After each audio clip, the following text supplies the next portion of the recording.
All right, so this week in Skills 6, we're broadening our understanding of what it looks like to write an article, something we're calling broadly scientific writing.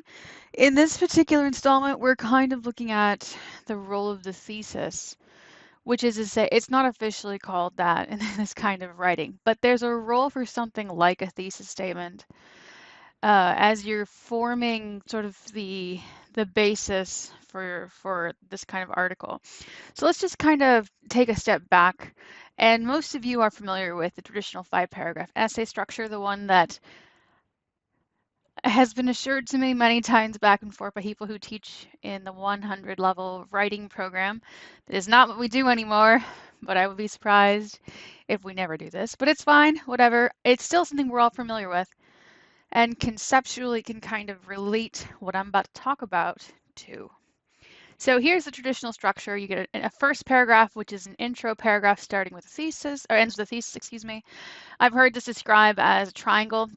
You go broad, and you get narrow, and the last thing is a claim that you therefore should be arguing for in the rest of the paper. The body of the argument lives in paragraphs 2 to 4 because we assume you can't do it in one paragraph.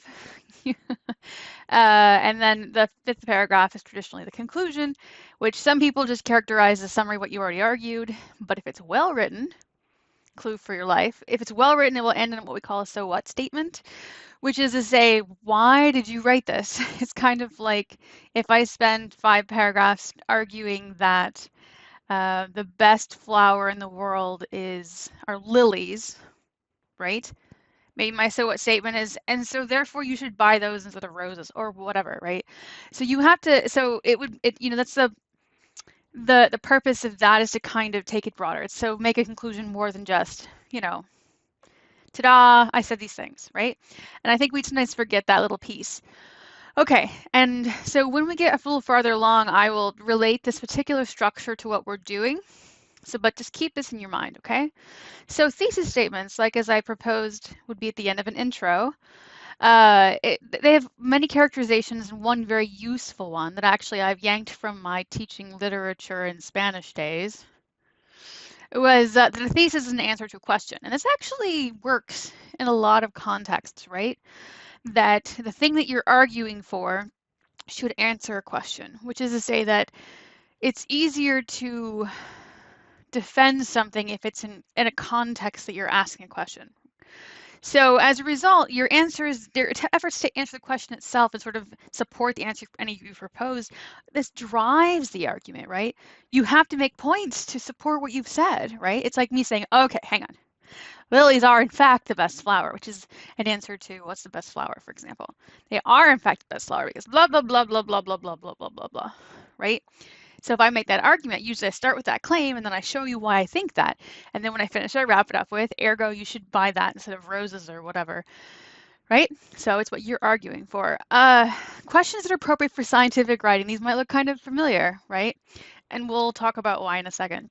But if I was going to write about the relationship between two constructs, as you would in a review of literature, the question would be about one or both of those constructs. So gosh, this looks kind of familiar. What's the relationship between input and instruction? What's the relationship between explicit learning and output? Or honestly, the questions for this kind of thesis, driving the lit review kind of question, are best as how or what questions, excuse me. But you can kind of frame the same question as either, like, how does input impact instruction? Is awfully similar to what's the relationship between them.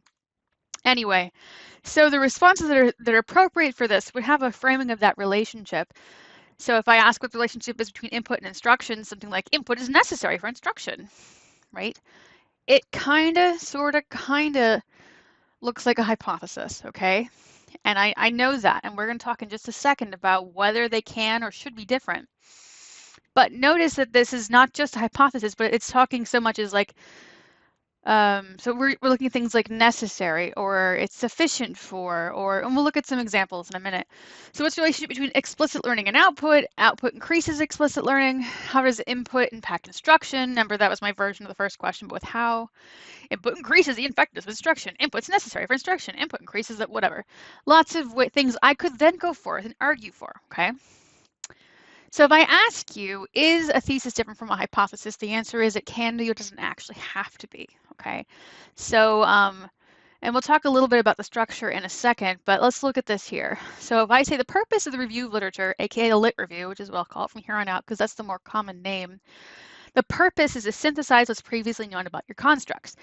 And the thesis, which drives that review of lit, that lit review, is a claim about what's already known, okay? The experiment that thus follows, right? Because remember the structure was intro, lit review, methods, results, discussion, conclusions, right? The methods and the results follow the lit review. So the hypothesis pertains to the experiment. The experiment that follows the lit review tests something about constructs that we don't know. So the hypothesis is a prediction about something that you don't already know. Otherwise, why would you do the experiment?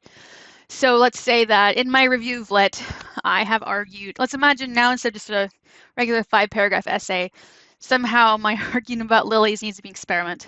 So I go, okay, they're the best because of this reason, this reason, this reason, this reason. But what we don't know is whether they're less expensive. So then my research question is, are lilies the most expensive flower? Right? So my thesis was they're the best. This is why, based on what we know about lilies or whatever. But since there's a hole in what I know, this drives research. This is where my hypothesis comes from. I go, I don't actually know if they're the most expensive. So I guess I should go find out. And in this case, let's say I don't know anything about flowers. I go, well, null hypothesis. It won't have any relationship with price, or it won't be the most expensive, or something like that, right? And then I go into experiment in which I find ways to test it. Maybe I go out and survey and, I don't know, go out to all the floral shops in the city or use Amazon or whatever it is you're going to do, right? So as you can kind of see, the review of literature, the question answer in there is what do we already know about it, right? We make that claim at the beginning of that. And then you argue for it. And in the experiment, the hypothesis, because it's at the end of the lit review, drives the experiment, right? Because it says, well, I think this is going to happen. Let's find out, you know? In both cases, there's a question answer, right? What's the best flower? It's a lily. Are lilies therefore the most expensive? Let's find out, you know? So what we do know and what we don't know. Now, there are clever ways to write hypotheses that would account for the previous research and thus it'd be kind of the same question. It's possible. It is possible. But I would recommend separating them out. Okay. I will not ask you to tell me which is which because I don't think that that's something you guys know enough about the research to answer. But I want you to be aware of this distinction, okay? Yes? Okay. Just a brief review, types of relationships. I'm going to talk about constructs as X and Y. If you want to think of them as input and instruction or something, you can. So if I want to do a thesis, let's say, previous research, and I say, okay, X is necessary for Y, I can make an argument that input is necessary for instruction. Or I can say X is necessary and Y is not. So for SLA, input is necessary, but instruction is not, right? Or X and Y correlate, which is to say that when X increases, Y increases. That's what correlate means, or a positive correlate at the very least. Which means that as input increases, instruction increases. Although it could be more the way around, right? As instruction increases, input, although it's a correlation, and it doesn't matter, it's fine. That X increases Y, so input increases instruction, maybe instruction increases input perhaps. X decreases Y, so maybe input decreases instruction. So these are just types of relationships that you could argue for in a review of lit, right? It's one is sufficient and one's only beneficial. And then of course, how would you know what relationship you should be arguing for? Well, you have to read other people's research. And this is the piece where you know, you guys are more on an evaluative relationship with what I'm giving you as samples because you haven't read enough firsthand research at this stage to make these decisions on your own, but you will be, especially when you hit the 400 level courses. You might not be writing an article at this length or something like that, but you may have to evaluate someone else's claims with regards to the existing research. So that's how you would decide on that relationship. Okay, so this is the structure for a research article we talked about in Scientific Writing 1. So the intro where we introduce constructs, the lit review where we talk about what we know about the constructs and end on the research question and or a hypothesis, the methods, the results, the discussion. Okay, so the piece that we're talking about now really pertains to the intro and lit review. And again, so let's return to our 5-paragraph essay structure. So instead of intro, body, conclusion, this actually looks kind of like this. Again, there's parallelisms, right? So an intro ending with the thesis, right? It sort of lays, again, instead of we had tell me what I'm arguing for, I'm going to lay out the constructs and tell you what relationship I'm arguing for, right? In the 5-paragraph essay, the body of the argument lays out the argument. Well, in the lit review, we lay out the relationship between the constructs, or what we know about it so far, right? And the conclusion tells you why we should care about this argument, the so what statement. And the end of the lit review, and sometimes the hypotheses their own section, as we're going to see in a second, it will tell you why you should care about this argument, and or for the current articles usually means, ergo, we're going to ask this question because there's this hole in the research. Because once again, why would you do an experiment if it was totally solved already? That defeats the purpose. Experiments are to answer lingering questions, okay? All right, so a minor disclaimer. Articles in the wild, so articles you'll actually find in journals, do use permutations, which is to say versions, of the structure that we're modeling in this course. Some only use questions, for example, to guide their writing, but they never give an answer. So they might ask you, the example we're about to see doesn't actually give you a thesis statement. Some will skip the hypothesis at the end of the lit review altogether, and there's some other kind of things you might see. I am teaching you this for a purpose, however. One, to improve any future writing you may or may not do, right? Some of you will go on to grad school, maybe in speech lang, or, you know, something in linguistics, or you'll do something in ed. You will write. And even if you're not literally doing these things, being aware of these skills can only help you. The second reason is for help you to see the weaknesses in when people don't do this stuff. So in the 400 level courses, you will read articles. You do. It's just what you do. In linguistics, I should say. And that includes French and Spanish 416. So you read articles. And so being able to kind of piece out what you're looking at will help you take that thing apart and understand it. Okay? All right, so here is a sample article we're going to talk through. And so far, I'm only including the things that I've listed here on the right. So the abstract of the intro, the lit review, and the beginning of the hypothesis section, because there's a hypothesis section for this person. So it's about 4 pages of it. I'm not going to read it in this video, but you're welcome to pause and read it. The reason why I chose this article is because it's short, right? So we'll see the parts fairly quickly. Also, it mentions transfer, which we've talked about. And then the other thing it talks about is a syntactic phenomenon called control, as in raising end control.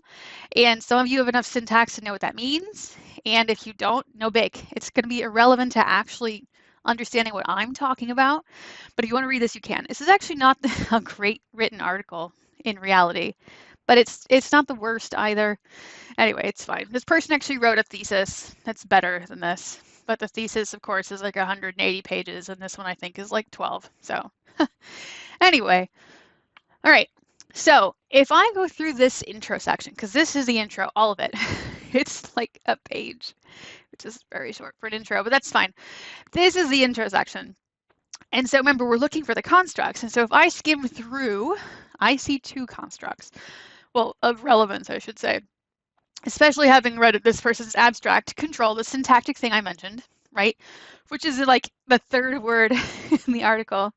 And then if you skim all the way down, we get transfer in the very last sentence, actually. Our objective is to tentatively address 2 issues for a language acquisition perspective, the effect of the first language, as well as the effect of L1 specific language-specific rules. I do not know how those would be different. Seriously, they're not different. It's fine.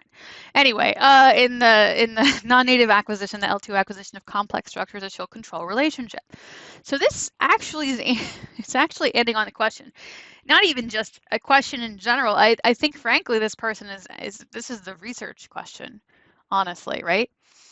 So again, here's my constructs. What question is the author asking? So even if in this case, this person has chose not to have a broader question and a thesis, but to propose the research question very early, and not tell me what I'm arguing for right now in lit review, but whatever. So what question is she asking? Because Rocio is a female name, just because I don't know that many of you know that. She is asking about the relationship between control and transfer, right? Can we use information about control from our L1 and the L2? Can we transfer it over? Okay. Do we know enough from here to infer the answer to the question? No, no, no, no, not at all. But how would this change if she add the thesis here explicitly? We would have a more expectation about what she's going to talk about, which again may seem irrelevant to you. You think, well, why did she tell me now? I'll just figure it out. Actually, no, because in research articles, we're going to spend so much time thinking about the methods and whether it's a valid evaluation of the data and things. Surprising people in a research article is not, it's not good because that's not the purpose. The purpose is to be clear, right? Clarity is prized above all else in this kind of writing. So, I mean, I've told people before, when you're doing this stuff, you kind of want to go dry until you get good at it. Then you can add back in some spice. But you want to be dry. Tell me, literally, this happens and this happens. This is the reason, and this is why. Repeat yourself if you have to, right? Be dry. Use your evidence. Be organized, but be dry, okay? So it would help us predict what's going to happen in the next section in the lit review. So here's the lit review. It's this page, the next page, and a tiny bit in the page after that. If you care to read it, pause and read it. But so right now, what are we looking at? Let's see. She's going to talk about the constructs. So what constructs from the intro do we see here?